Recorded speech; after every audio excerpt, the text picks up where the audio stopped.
נשארתי איתך. את לא צריכה לבכות, אני איתך, הכל בסדר. כל המשפחה איתנו, גם אנחנו לפעמים בוכים ומתגעגעים עליו. אבל אנחנו נמצאים פה בשביל לעזור לך. אם קורה משהו, את יכולה לקרוא לי, אני יכול לטפל בזה. אני לא צריך שדברים שיקרו לך. תקראי לי, אני אעזור לך. כי אני לא... אני כמו בעל, כמו מישהו שאני עוזר לאנשים. אני לא... נכון, גם את עוזרת לי לפעמים? כשאני עושה דברים, גם את עוזרת לי לעשות אותם? אז גם אני עוזר לך.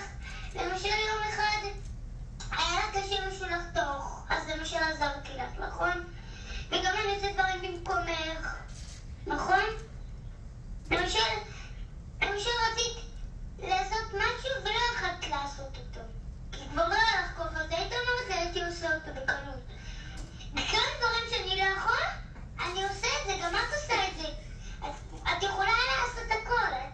אני גאה בך. את יכולה לעשות הכל. גם אם את לא יכולה, תנסי, ואז את מצליחה. גם אני לא מצליחה הרבה דברים, ואני מנסה, ואני מצליח בסוף. גם את יכולה. למשל, נכון, את עובדת, ובטעות יצא לך משהו לא טוב, ואז שוב פעם לא יצא לך משהו טוב. אז תנסי, את בסוף מצליחה. או שמישהו יכול לעזור לך. זה לא שיותר נחמד, נכון? אז בגלל זה את לא צריכה לדאוג. אני כאן בשביל לעזור לך. כל משפחה פה בשביל לעזור לך. את צריכה לבכות, אנחנו פה בשביל לעזור לכל דבר. אם את צריכה משהו, אז תקראי לי. אני פה בשבילך לעזור. בטוחה שהוא בן 5. וואו. לא מבינה, זה מה שהכי כואב לי. שהוא רק בן 5.5 והוא לקח על עצמו תפקיד כזה. אני כמו בעל. אמר לי, אמא צריכה לעלות על סולם, תקראי לי. עכשיו, בעלי אף פעם לא עלה על סולם. הוא כאילו לקח משהו שהוא הבאי, וכאילו ניסה להראות לי שהוא שם. קוראים לו אופק, הוא החיים שלי. הוא מנהל מרכז חוסן, הוא נולד מנהל מרכז חוסן. זה דבר. מצד אחד אני רוצה שהוא רק יהיה ילד, ירצה ללכת לגן שעשועים, לא יודע. הוא כמו מבוגר, כל הזמן. הוא רוצה להיות איתי, להיות לידי. וכאילו, הוא למשל, ביטוח לאומי כן מציע טיפולים פסיכולוגיים או כאלה, אבל הוא לא רוצה. כאילו, אני מנסה הכל והוא לא רוצה. איפה את גר עכשיו? אני מבינה שיש לכם 2 ילדים? את אופק? יש לי את אופק ולאורי, יש גם את שלם. שהוא יותר גדול. כן. חשבתי שאופק...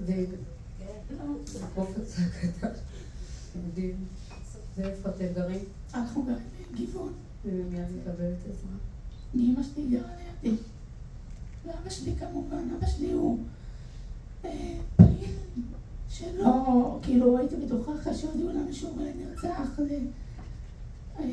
ההורים שלי באמת, שאומרים, בלעדיהם בחיים לא הייתי עוברת את זה, בחיים. איפה הוא נכתב? מה המסיבה? כן. לא. מה הסיוע שאישה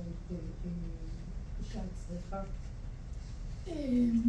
כדי לגדל את הילד המדהים הזה? תראי, לפעמים כאילו, השבוע היה לי שמירה, אמרתי, אני חייבת לצאת, אני חייבת להתעבר, אני חייבת לצאת, אבל הוא לא נותן לי. אין, אני צריכה להיות כל הזמן לידו, משהו לא מוסבר. עכשיו כאילו, מציעים עזרה, אבל כאילו, רק להציע זה לא... גם אני הרבה פעמים מציעה לאנשים עזרה, אני לא באמת, אני יודעת שהם יגידו לי לא, אז בגלל זה אני מציעה. אז כאילו, לא להציע, פשוט לעשות, לבוא, לא יודעת, שביטוח לאומי, או לא יודעת מישהו מה, פשוט לבוא, לעזור, לקחת את הילדים, לטייל, לעזור, אולי לכיתה א', להכין לכיתה א', כל הדברים שאין לי כוח לעשות, ואני כאילו... זה מאוד מעניין, אומרת פה רחלי משהו מאוד חשוב. במקום לחכות שהם ייגשו ויגידו מה הם צריכים.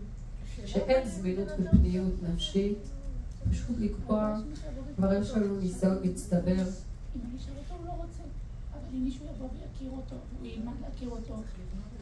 יש לנו כבר ניסיון מצטבר.